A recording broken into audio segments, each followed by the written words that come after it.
পূর্ব চীনের চনচিয়াং প্রদেশের পাছুয়ান গ্রামটিতে রয়েছে রেশম পোকার দীর্ঘদিনের ইতিহাস, যা নিয়ে গর্বিত গ্রামটির বাসিন্দারা। শনিবার এই রেশম পোকার ইতিহাসকে তুলে ধরতেই আয়োজিত হয়ে গেল এক প্রাণবন্ত আলোক উৎসব, যেখানে রেশম পোকার কোকুন আকৃতির লণ্ঠন নিয়ে করা হয় বিশাল প্যারেড। অংশ নেয় ৬০০-র বেশি গ্রামবাসী।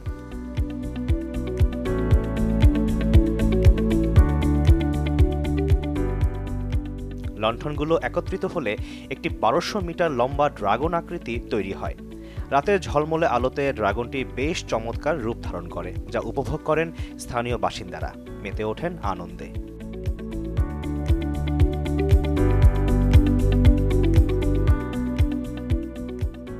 非常热闹，每家每户都派代表来参加了。 এই অনুষ্ঠানটি বেশ প্রাণবন্ত।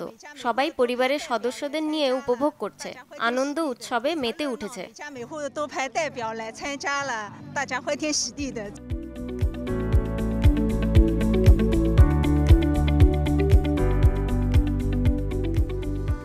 বিশেষ এই অনুষ্ঠানটি কেবল অঞ্চলটির রেশম পোকার চাষের ঐতিহ্যের উদযাপন নয়, বরং একটি সমৃদ্ধ বছর এবং প্রচুর ফসলের আশার প্রতীকও। এই উৎসব পারিবারিক পুনর্মিলনেরও প্রতীক।